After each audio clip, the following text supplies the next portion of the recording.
നമ്മൾ അനുദിനം കഴിക്കുന്ന ആഹാരം അപകടകരമാണോ? ഈ ചോദ്യം എല്ലാ ദിവസവും രാവിലെ നാം നമ്മോട് തന്നെ ചോദിക്കണം. സ്വിഗ്ഗി വഴിയായിട്ടാണോ, സൊമാറ്റോ വഴിയായിട്ടാണോ, ആര് വഴിയായിട്ടാണ്, അഥവാ ഏതെങ്കിലും റെസ്റ്റോറൻറ്റിൽ പോയാണോ ആഹാരം കഴിക്കേണ്ടത് എന്നൊക്കെ രാവിലെ തന്നെ നാം ഒന്ന് വിചിന്തനം ചെയ്യുന്നത് നല്ലതായിരിക്കും. അതിനു മുൻപ് അതിൻ്റെ മുന്നോടിയായിട്ട് ഞാൻ ചില കാര്യങ്ങൾ നിങ്ങളോട് പറയാനായിട്ട് ആഗ്രഹിക്കുകയാണ്. ഞാനൊരു വീട്ടമ്മയാണ്. എൻ്റെ വീട്ടിലെ പാചകം മുഴുവനും ചെയ്യുന്ന ഒരു വീട്ടമ്മയാണ്. ആ ഒരു നിലയിൽ നിന്നുകൊണ്ട്, ആ ഒരു ലെവലിൽ നിന്നുകൊണ്ടാണ് ഈ കാര്യങ്ങൾ ഞാൻ പറയുന്നത്. 5-ാം തീയതിയിലത്തെ ഹിന്ദു എടുത്തു നോക്കുകയാണെങ്കിൽ നിങ്ങൾ ഒരു വാർത്ത കാണും. Unsafe pesticide residues in 21.29% of tested samples. ഞാൻ ഒന്നോടെ വായിക്കാം. 5-ാം തീയതിയിലെ ഹിന്ദുവിലുള്ള ഒരു ന്യൂസാണിത്. Unsafe pesticide residues in 21.29 of tested samples. ആരാണ് ഈ സാമ്പിൾസ് ടെസ്റ്റ് ചെയ്തത്? Food safety and standards institute of India ഈ ഫുഡിൻ്റെ സേഫ്റ്റിയിൽ വളരെ നിഷ്കർഷ കാണിക്കുന്നുണ്ട്. ആ നിഷ്കർഷയുടെ ഫലമായിട്ട് ഓരോ സംസ്ഥാനത്തും കാർഷിക വിളകളിൽ, അതായത് നമുക്ക് കിട്ടുന്ന പച്ചക്കറികൾ, നെല്ല്, അങ്ങനെ ഓരോന്നും ഓരോ ഐറ്റത്തിലും എങ്ങനെയാണ് പെസ്റ്റിസൈഡിൻ്റെ റെസിഡ്യൂസ്, പെസ്റ്റിസൈഡിൻ്റെ അംശം കണ്ടെത്തുക എന്ന് തിരിച്ചറിഞ്ഞ് കൂടുതലുള്ളതിനെയൊക്കെ നിയന്ത്രണ വിധേയമാക്കാനുള്ള ഉത്തരവാദിത്തം ഗവൺമെൻറ്റുകൾക്ക് കൊടുത്തിട്ടുണ്ട്.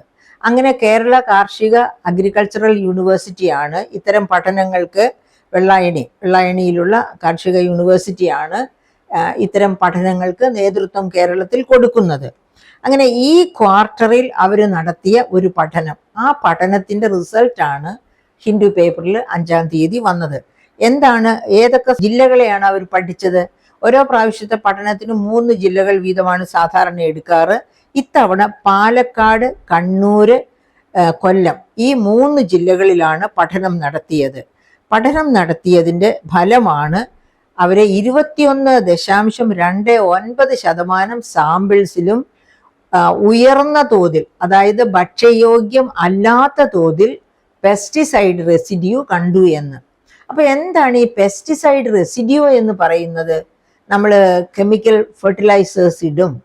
കെമിക്കൽ ഫെർട്ടിലൈസേഴ്സ്, പക്ഷേ നമ്മൾ കെമിക്കൽ മരുന്നുകൾ, അതായത് അലോപ്പതി മെഡിസിൻ കഴിക്കുന്നത് പോലെയാണ് നമ്മൾ കെമിക്കൽ ഫെർട്ടിലൈസേഴ്സ്, അതായത് രാസവളങ്ങൾ ഉപയോഗിച്ചാൽ, അതായത് കൃത്യമായ ഡോസിൽ ശാസ്ത്രീയമായ രീതിയിലാണ് കെമിക്കൽ ഫെർട്ടിലൈസേഴ്സ് അപ്ലൈ ചെയ്യുന്നത് എങ്കിൽ അത് ഓരോ ക്രോപ്പിനും എത്ര വേണമെന്ന് കൃത്യതയുണ്ട്.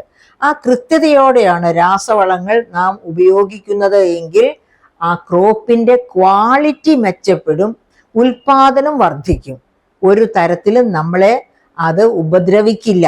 എന്ന് വച്ചാൽ ഞാൻ അതിൻ്റെ സാമ്യമായി പറയുന്നതാണ് നാം കഴിക്കുന്ന അലോപ്പതി മെഡിസിൻസ്. ഈ അലോപ്പതി മെഡിസിൻസ് കഴിക്കുന്നത് കൊണ്ടാണ് നമ്മളിൽ ബഹുഭൂരിപക്ഷം പേരും ഏകദേശം തരക്കേടില്ലാത്ത ആരോഗ്യവുമായി ജീവിച്ചു പോകുന്നത്.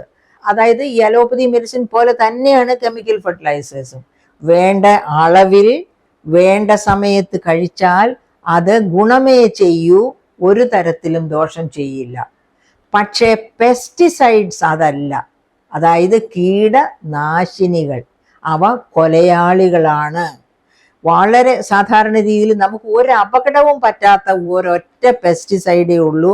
അതാണ് വേപ്പിൽ നിന്ന് നിർമ്മിക്കുന്ന വേപ്പെണ്ണയും അതുമായിട്ട് റിലേറ്റഡ് ആയിട്ട് ഉണ്ടാക്കുന്ന കീടനാശിനികളും. അതാണെങ്കിൽ ഒരു പ്രശ്നവും ചെയ്യില്ല.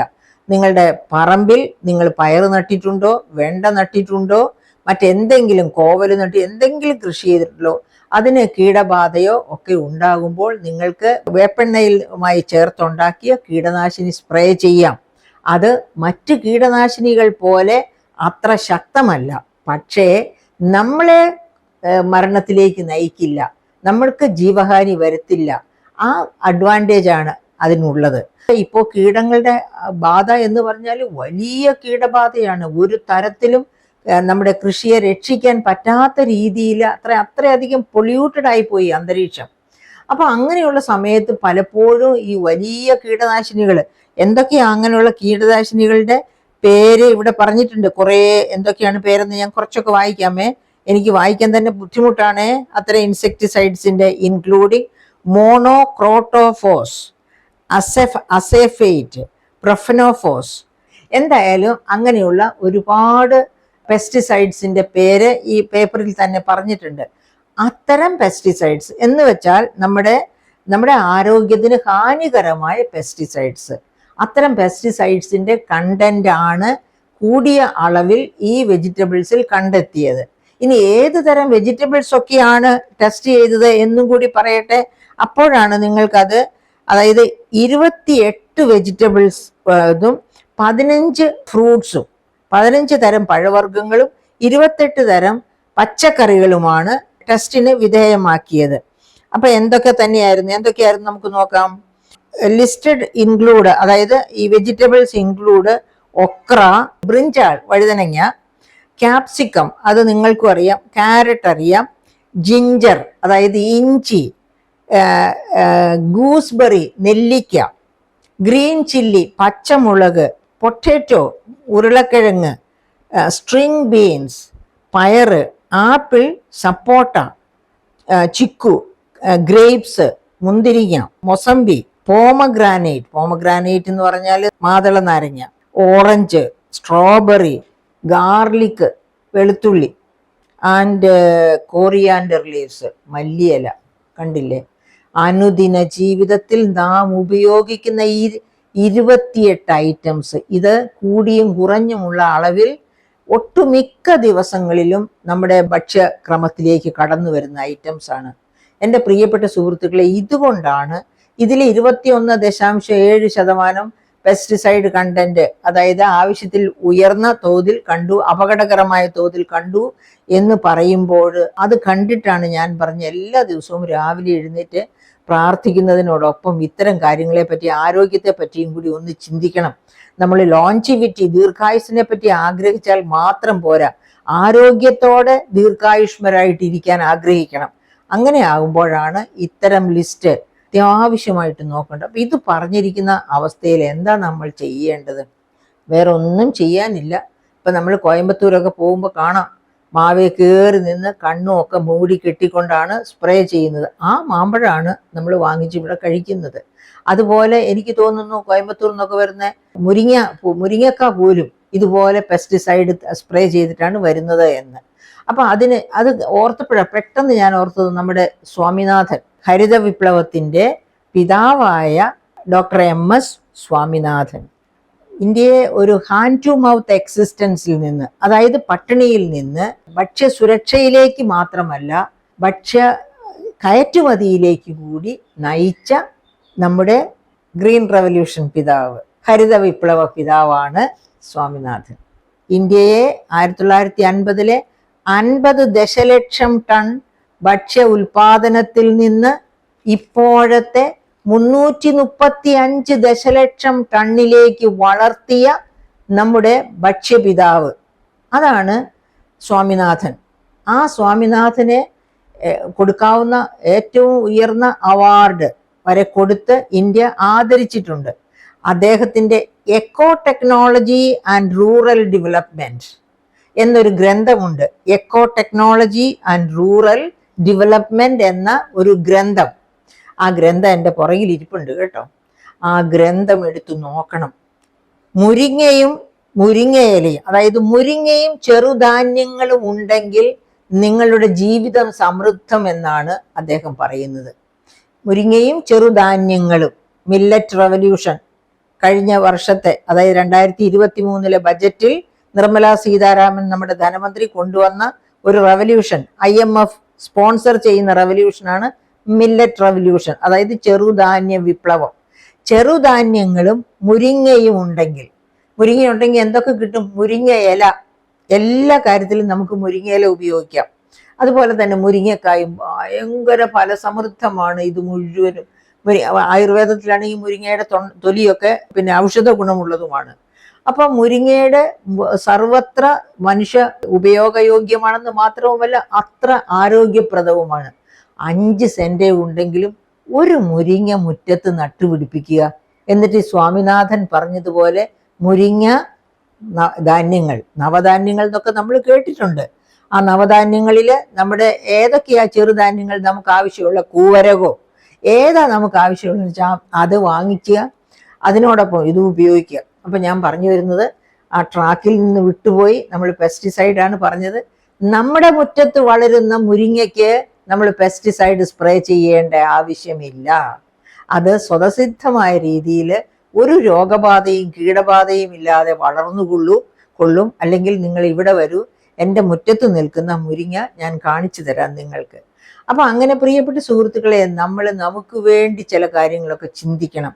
ഈ പെസ്റ്റിസൈഡ് കണ്ടന്റ്, ഇങ്ങനെയുള്ള ഈ വിഷവസ്തുക്കളൊക്കെ വാങ്ങിക്കഴിക്കാതെ നമുക്കൊരു 10 സെന്റ് 15 സെന്റ് 25 സെന്റ് ഭൂമി ഉണ്ടെങ്കിൽ, നിങ്ങൾ നാട്ടുമ്പുറത്തേക്കൊക്കെ ചെല്ലുമ്പോഴേക്കും ഭൂമിയുടെ തോത് കൂടും.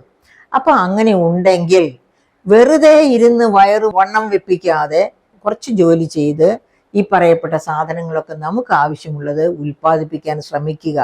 അങ്ങനെ നമുക്ക് ആവശ്യമുള്ളത് ഉൽപ്പാദിപ്പിക്കാൻ ശ്രമിക്കുമ്പോൾ ഇപ്പോൾ ഞാൻ ഈ വിഷമയം എന്ന് പറഞ്ഞ് വായിച്ചു കേൾപ്പിച്ച ഉൽപ്പന്നങ്ങൾ കടയിൽ പോയി വാങ്ങിക്കേണ്ടി വരില്ല.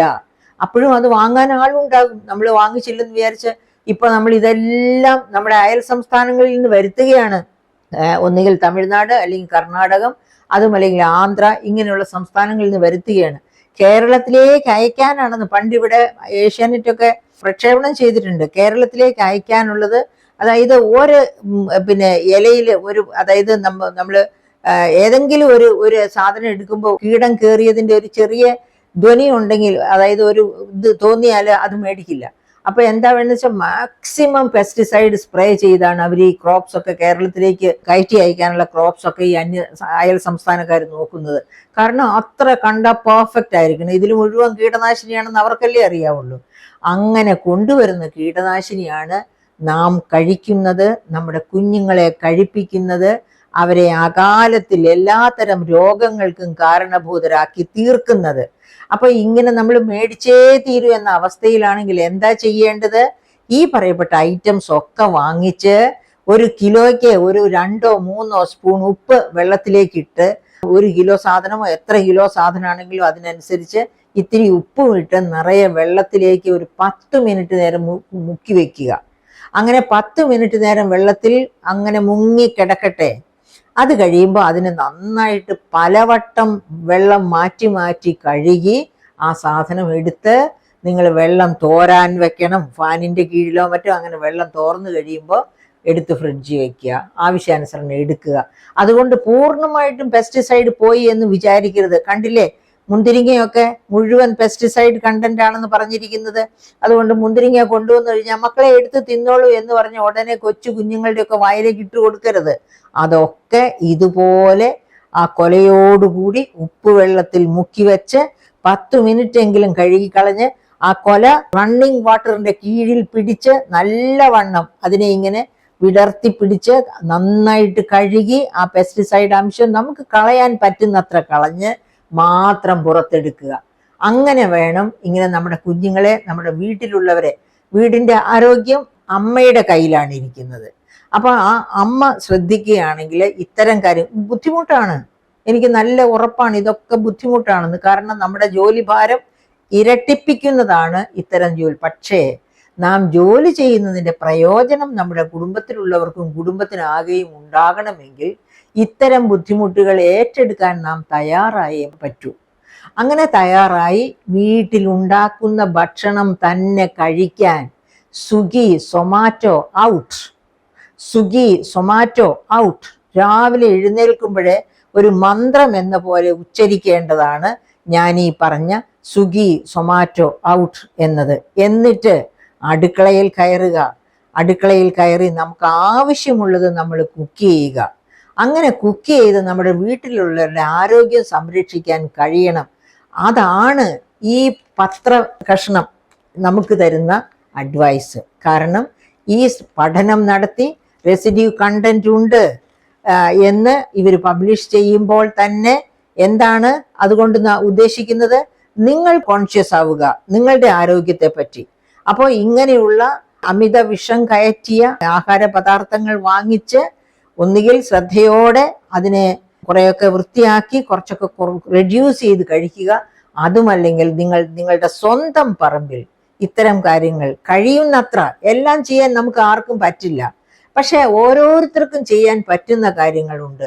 അത്രയെങ്കിലും ചെയ്ത് നമ്മുടെ ആരോഗ്യം നമ്മുടെ കൈകളിൽ കൂടിയാണ് എന്ന ശരിയായ ധാരണയോടുകൂടി മുമ്പോട്ട് പോകാൻ ശ്രമിച്ചാൽ നമുക്ക് ആരോഗ്യം കുറച്ചും കൂടി സൂക്ഷിക്കാൻ പറ്റും. ഗ്രേറ്റ് ബ്രിട്ടനിലെ ഒരു കഥ ഞാൻ കേട്ടിട്ടുണ്ട്.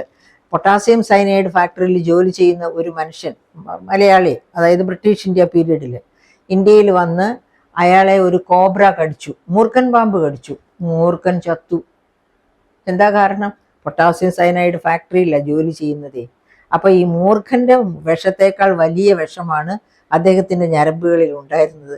അതുകൊണ്ട് മൂർഖൻ കടിച്ച ആള് മൂർഖൻ തൽക്ഷണം മരിച്ചു, ആൾക്കൊന്നും പറ്റിയില്ല എന്ന് പറഞ്ഞതുപോലെ നാം നമ്മുടെ കുഞ്ഞുങ്ങളെ വിഷം കൊടുത്ത് കൊടുത്ത് പൊട്ടാസ്യം സയനൈഡ് ഫാക്ടറിയിൽ ജോലി ചെയ്യുന്ന ആളെ പോലെ ആക്കി മാറ്റാതെ അവരെ നല്ല ശീലങ്ങളുള്ളവരാക്കി, നല്ല ആരോഗ്യമുള്ളവരാക്കി, ഈ വിഷമൊക്കെ അവരുടെ ശരീരത്തിൽ ചെന്ന് കഴിഞ്ഞാൽ അവരുടെ മനസ്സും അവരുടെ ബുദ്ധിയും ഒക്കെ വികലമാകും.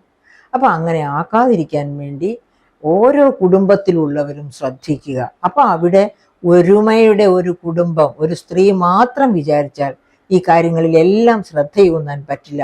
സ്ത്രീയോടൊപ്പം തന്നെ എല്ലാ അംഗങ്ങളും ഒത്തുചേർന്ന് പറമ്പിലെ കുറച്ചൊക്കെ കൃഷികൾ, എല്ലാവരുടെയും ആരോഗ്യത്തിന് അത് നല്ലതാണല്ലോ. കൈയും കാലും ഒക്കെ ഇളകും. അങ്ങനെ ചെയ്യുക. അങ്ങനെ നമ്മുടെ കുടുംബ ആരോഗ്യം സംരക്ഷിക്കുക. ഡോക്ടർക്ക് കൊടുക്കുന്ന എമൗണ്ട് കുറയ്ക്കുക. ഇതൊക്കെയാണ് നമുക്ക് ഇതിന് പ്രതിവിധിയായിട്ട് ചെയ്യാൻ പറ്റുക. കഴിയുന്നവരൊക്കെ ഈ ലിസ്റ്റ് എടുത്ത് വായിക്കുക. ഇത് 11/5/2025 ഹിന്ദുവിൽ വന്ന ഒരു വാർത്തയാണ്. ഇത് മറ്റു പത്രങ്ങളിലും കാണും. ഞാൻ അതിൽ കണ്ട് വെട്ടിയെടുത്തു. മനോരമയിലും മാതൃഭൂമിയിലും ഒക്കെ ഈ വാർത്ത കാണും. അന്നല്ലെങ്കിൽ അതിൻ്റെ തലേന്നോ പിറ്റേന്നോ ഉറപ്പായിട്ടും കാണും. കാരണം ഇത് അത്ര പരമപ്രധാനമായ ഒരു വിഷയമാണ്. നമ്മുടെ ആരോഗ്യ സംബന്ധിയായ വിഷയമാണ്. ആരോഗ്യമുണ്ടെങ്കിലേ ജീവിച്ചിരുന്നിട്ട് ഫലമുള്ളൂ. അനാരോഗ്യം വരാതിരിക്കാൻ നാം എടുക്കേണ്ട വഴികൾ എടുക്കുക.